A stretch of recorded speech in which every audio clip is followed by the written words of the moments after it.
Hello everyone, आज है 8 जुलाई और आज इस वीडियो में हम बात करने जा रहे हैं GTL इंफ्रा के बारे में। तकरीबन 4 रुपये से भी नीचे है, 5% की लोअर सर्किट लगाई है, लेकिन पिछले एक महीने में देखो तो भाई साहब खूब भागा है ये।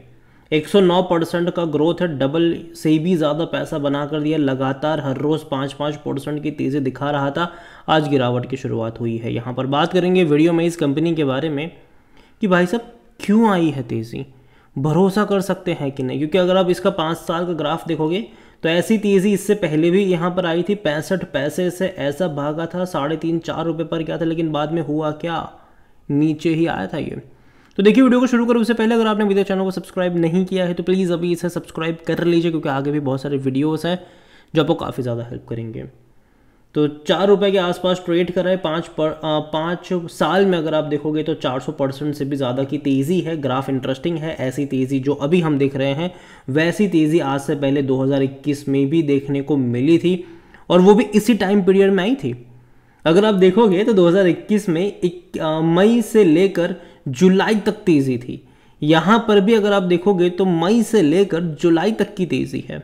ये हैरानी वाली बात है। 3 साल बाद तेज़ी आई है ऐसे वाली, लेकिन अगर आप बाद में नोटिस करो तो गिरावट भी साथ में आई थी यहाँ पर। अब देखिए, कंपनी में तेज़ी की कुछ वजह है। वजह यह है कि अभी जिस तरीके से 5G रोल आउट को लेकर भैया चर्चा चल रही है, कहीं ना कहीं ये प्ले में ज़रूर आता है। इसके अलावा बीच में ना देखो, ऑपरेटर भी बहुत ज़्यादा एक्टिव है यहाँ पर, याद रखिएगा। ऑपरेटर ना न्यूज़ को भैया प्लांट करते हैं। जैसे कि यहाँ पर न्यूज़ आई थी कि भैया LIC, bank of Baroda, Canara bank, इन सब के पास ये कंपनी का शेयर है GTL इंफ्रा का। यहाँ पर अगर आप देखोगे तो न्यूज़ कुछ इस तरीके से, और ये हर जगह थी, ठीक है, ये न्यूज़ हर जगह थी कि यहाँ पर अगर देखा जाए तो as per the share holding pattern of GTL infrastructure for the October to December 2023 quarter, the PSU companies like LIC, bank of Baroda, Canara bank, central bank of India, union bank of India, इनके पास 1% से भी ज़्यादा का stock मतलब share है यहाँ पर। जैसे कि LIC में अगर आप देखोगे तो LIC के पास GTL इंफ्रा के 3.33% का स्टेक है। अगर हम नंबर ऑफ शेयर्स काउंट करेंगे तो 42 करोड़ से भी ज़्यादा के हैं। बैंक ऑफ बड़ौदा में अगर आप देखोगे तो ये होल्डिंग 5.68% की होल्डिंग है, और ये अगर आप देखो तो 72-73 करोड़ के आसपास की शेयर्स बनते हैं ये। इतना ही नहीं, अगर हम कैनरा बैंक में अगर देखें तो 4.05% का स्टेक GTL इंफ्रा में कैनरा बैंक के पास है, और वो तकरीबन 52 करोड़ के आसपास का शेयर बनता है ये, मतलब उतनी क्वांटिटी बनती है। सेंट्रल बैंक की अगर हम बात करें तो सबसे ज़्यादा इन्हीं के पास है, 7.36% का स्टेक, और 94 करोड़ से भी ज़्यादा का स्टेक बनता है यहाँ पर। तो ये खबरें आ रही है। Even union bank of India के पास भी देखा जाए तो सबसे ज़्यादा होल्डिंग है, 12.07% का स्टेक है।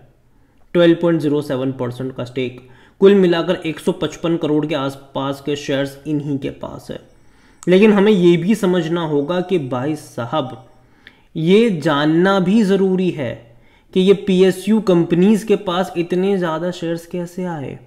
तो it would be interesting to know that the above mention PSU companies remain steady in the penny stock despite the central bureau of investigation. अगर आप देखोगे तो भैया इनके खिलाफ फ्रॉड केस चल रहे हैं, ये GTL इंफ्रा के खिलाफ।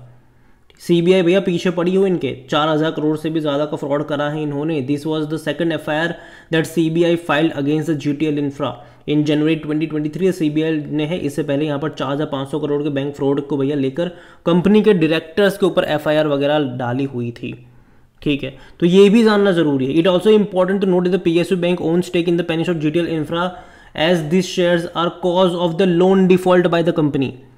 कोई अपनी मर्जी से नहीं खरीदा है, ठीक है। ये जो न्यूज़ में चल रहा है ना कि यार यूनियन बैंक के पास इतने शेयर्स है, कैनरा बैंक के पास इतने शेयर्स है, LIC के पास इतने शेयर्स है, वो कैसे आए? क्योंकि भैया लोन लिए थे और लोन डिफ़ॉल्ट करा, और जो डिफ़ॉल्ट करा तो क्या हुआ, the loan default has been converted into the shares which this PSUs are currently owning.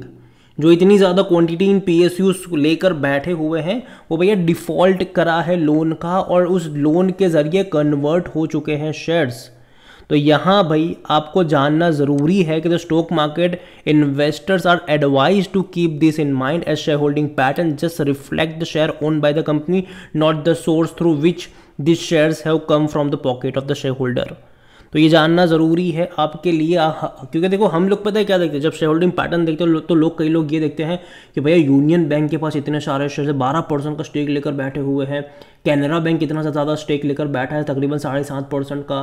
Sorry central bank, Canara bank के पास भी 4% का हिस्सा, मतलब कंपनी में कुछ तो अच्छा होगा। नहीं भैया, नहीं है अच्छा।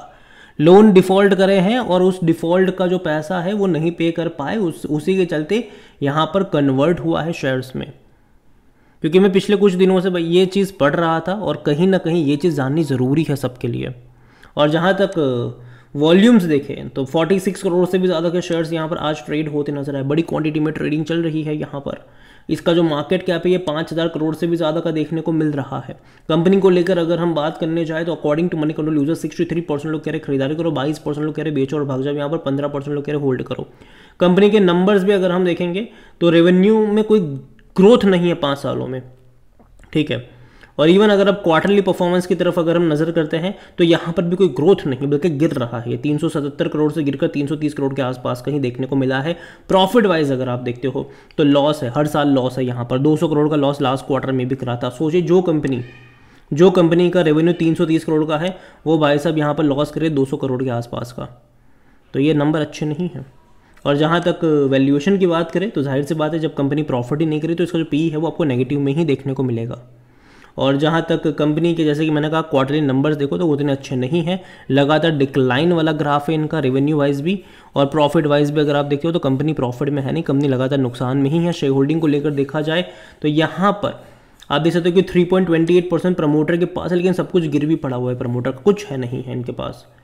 ये जो डोमेस्टिक में आप होल्डिंग देख रहे हो ना, तकरीबन 43.25, ये बैंक्स के पास है और वो मजबूरी वाले हैं, ठीक है, क्योंकि लोन ले लिया, ठीक है। और लोन में भी एलिगेशंस ये है भाई साहब कि लोन को जो लोन का पैसा लिया है उसको भैया यहाँ पर मतलब यहाँ से शेल कंपनी के थ्रू घुमाया गया है, ये एलिगेशंस है। तो उस चीज़ को समझो आप। यहाँ पर कोई भी म्यूचुअल फंड खरीदारी नहीं करके बैठा। 0.12% यहाँ पर होल्डिंग जो है वो एफआईज के पास है। रिटेल की होल्डिंग यहाँ पर 17.90% की है। 35.44% यहाँ पर अदर पार्टीज़ के पास देखने को मिल रहा है।